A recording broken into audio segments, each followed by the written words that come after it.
Radu Dragusin was on the verge of joining Tottenham Hotspur, but suddenly Bayern Munich are in the mix, and we have a transfer saga on the agenda. Where will he go? Tottenham or Bayern Munich? Let's catch up on the transfer updates with Jack alongside me. Jack, we have to talk about transfers. No walking and talking today. We're getting straight into the transfer news because it's absolute chaos. Like I just said, Radu Dragusin was on the verge of joining Tottenham Hotspur. And as per about an hour ago, Fabrizio Romano has said that Bayern Munich have had a bid accepted by Genoa of a similar fee, slightly more actually, 30 million euros to be precise, Jack.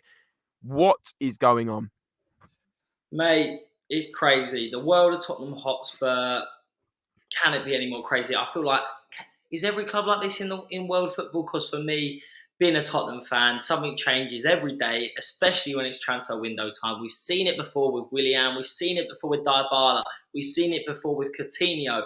These big profile players, I'm not saying Dragson's of that ilk, but he is someone that we've identified early and all our Spurs fans have really got attached to.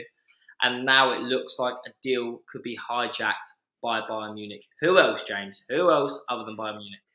Our friends again, Bayern Munich, our friends, I say friends, I'm being sarcastic, in the last transfer window. Obviously, Harry Kane went down to the last minute in the summer window. And now we're talking about not last minute in the January transfer window, but very much a priority signing for Tottenham Hotspur. Fabrizio Romano has said that Dragusin is our number one priority centre-back target.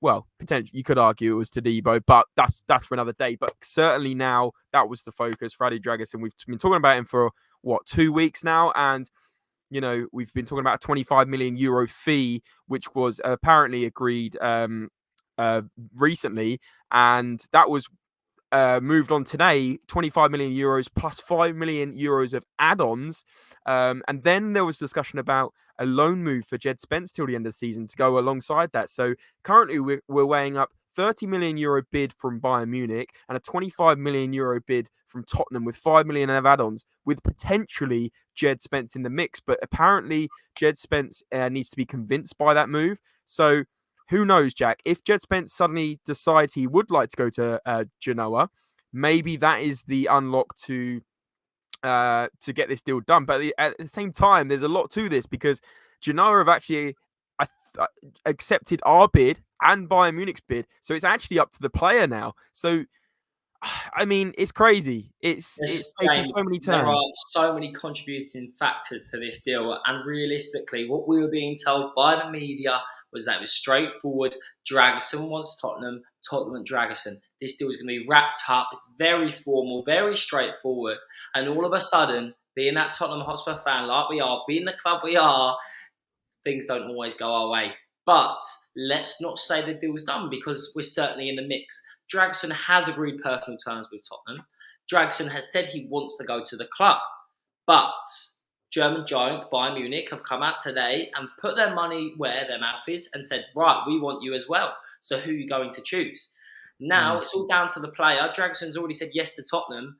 But realistically, James, when you've got the German giants Bayern Munich in the mix, he could easily change his mind with the click of a button. He could just say, right, no, I'm off to Bayern Munich. So it's very interesting to say. Fabrizio Romano has also reported that he's going to make his mind up in the next coming hours. So we're going to find out probably as soon as you see this video.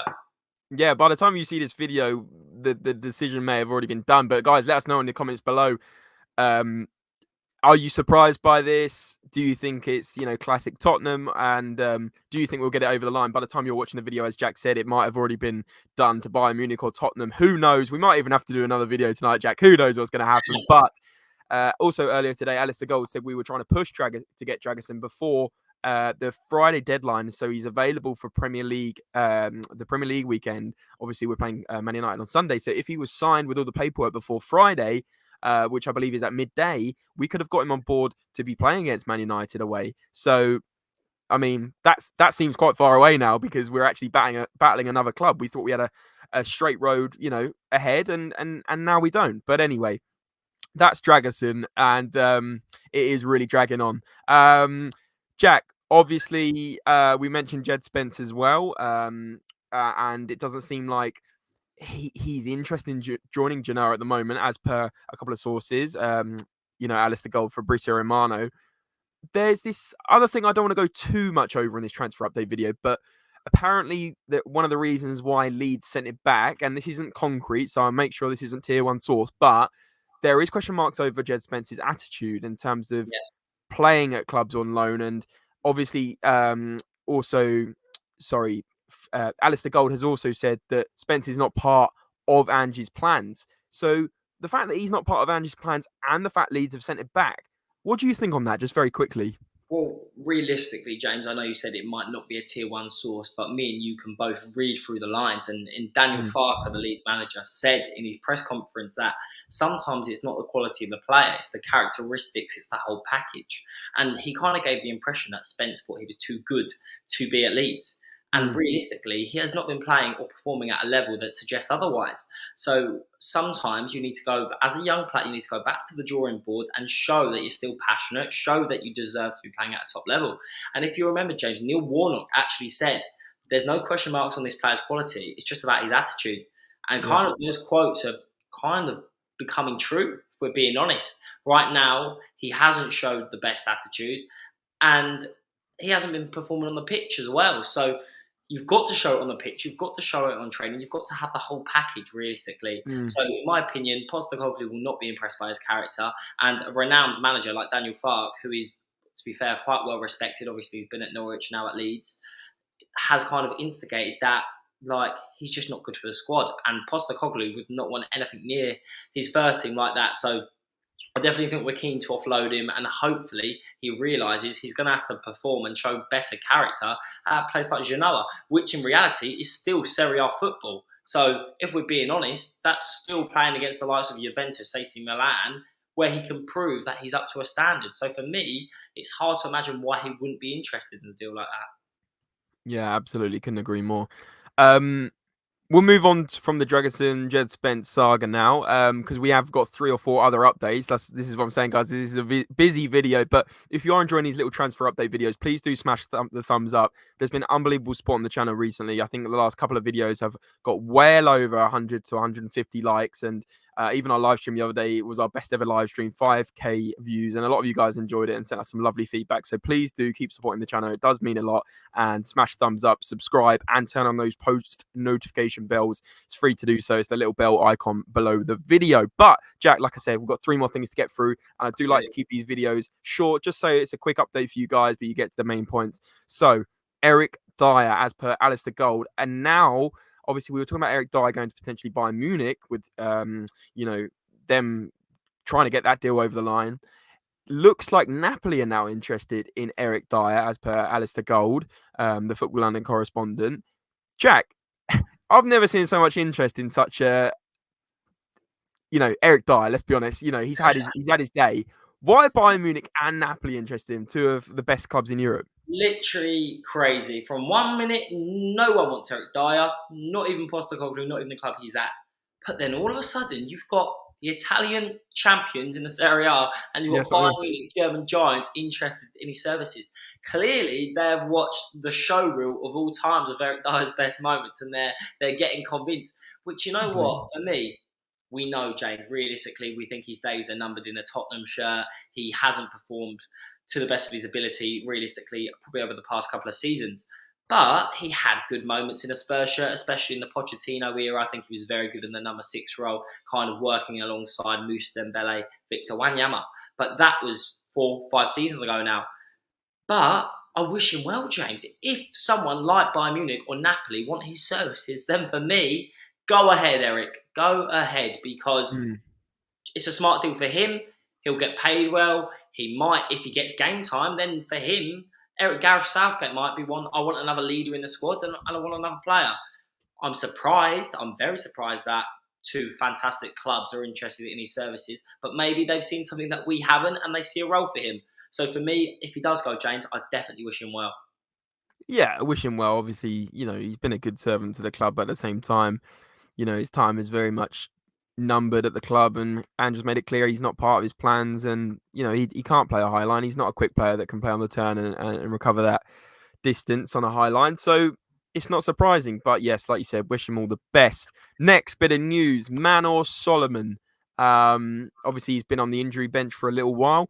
As per Dan KP of the Evening Standard, Solomon is hoping to be back in training early next week and should be available for the massive FA Cup tie, which we are getting onto against Manchester City in 2 weeks. Obviously, guys, we haven't mentioned it yet, but Tottenham have drawn, obviously, Man City at home in the next round of the FA Cup. You know, there was 30 other ties, and we've somehow got the hardest one. But that's all part of it. You have to beat the best teams to, win the competition at the end of the day, normally. So, we come on to the FA Cup tie in a minute, but that's good news on Manor Solomon, isn't it, Jack? Definitely. I think Manos Solomon, statistically, I read, has been one of the best wingers at creating chances. I think he was in the top 5 that I read last season at Shakhtar Donetsk and Fulham, which is crazy to see.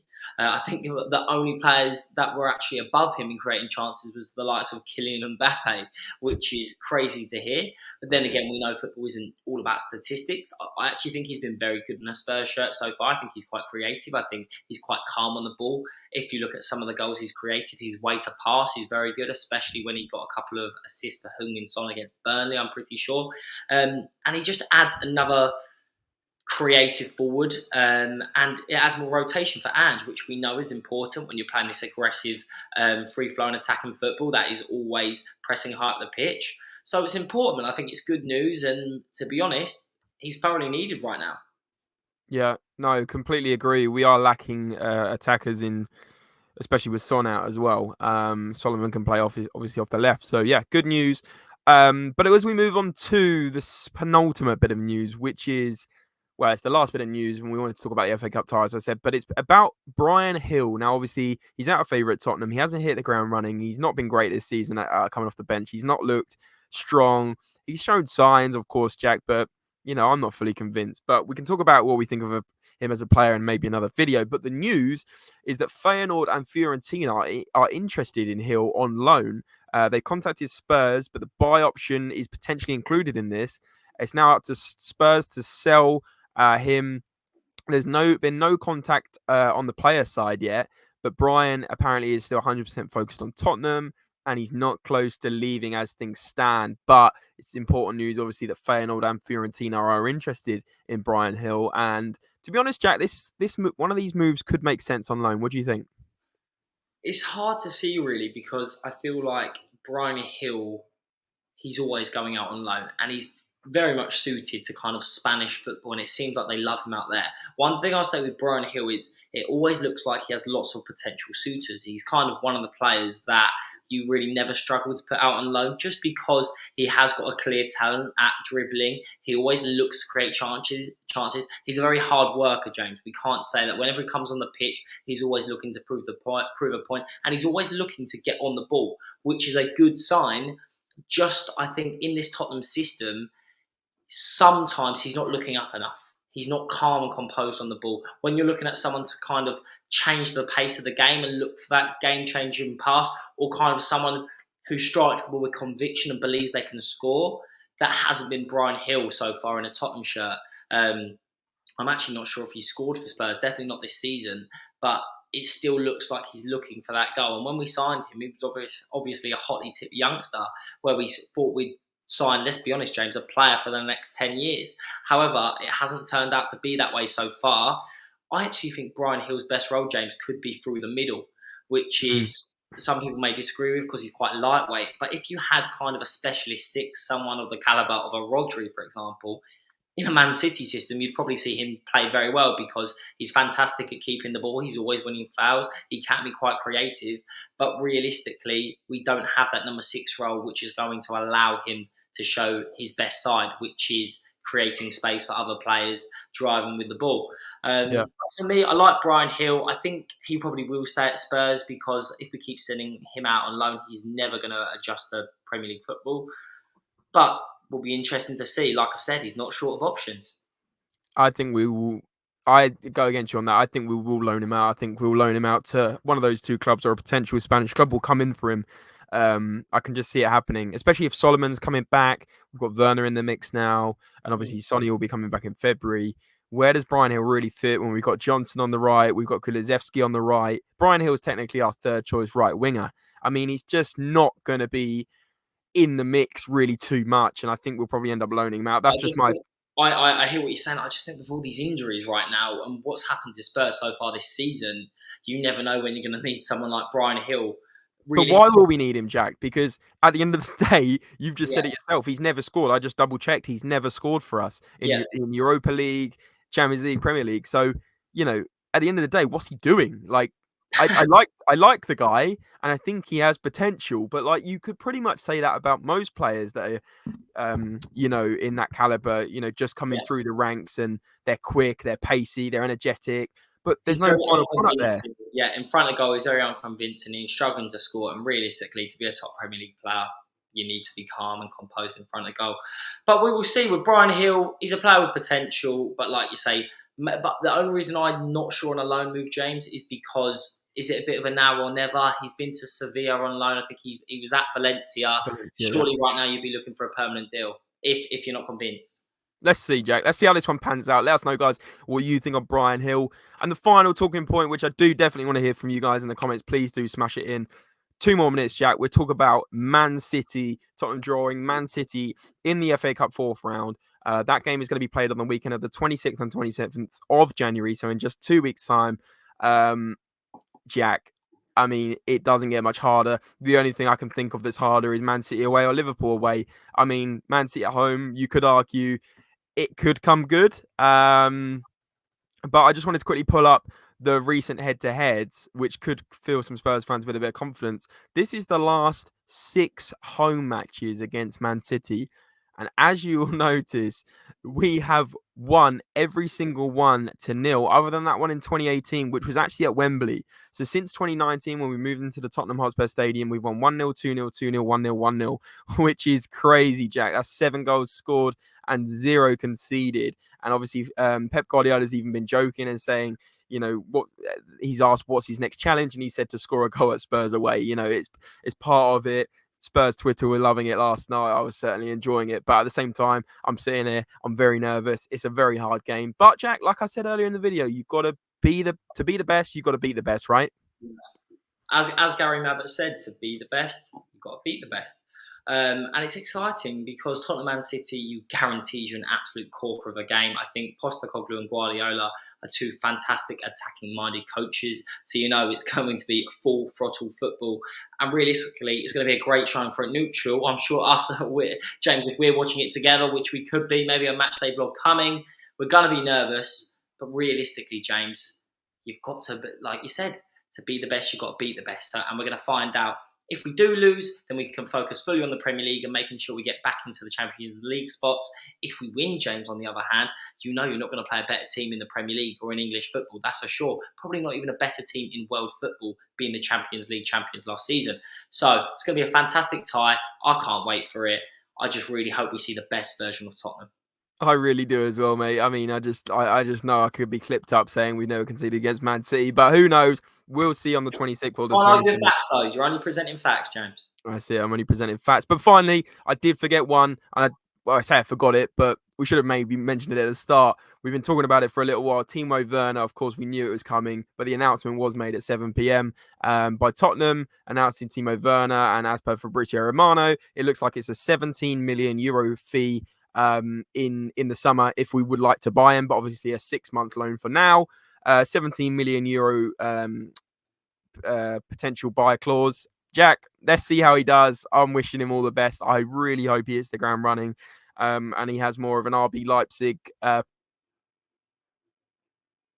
Yeah, no, definitely. I think it'd be to see Timo Werner score at Old Trafford or score the winner against Manchester City would be amazing, wouldn't it? As Spurs fans, if you're really dreaming, that would be the perfect start in a Spurs shirt, because a lot of people have said about Timo Werner, it's not necessarily the amount of goals he scores, it's the amount of important goals, important moments. And Old Trafford, FA Cup match against Man City, and obviously he's still got to play Arsenal and Liverpool. If he scores goals in those games, then he's definitely going to have a place in Tottenham Hearts. Absolutely. Imagine Chelsea away, Jack. Imagine that. Chelsea away. Yeah, it would be nice. But guys, let us know what you think on all the talking points today. Smash a like. Please do smash a like. Subscribe if you're new. Post notifications on. And we will see you tomorrow for another daily video. As always, remember, guys, Come Come on. on, you Spurs. Come on.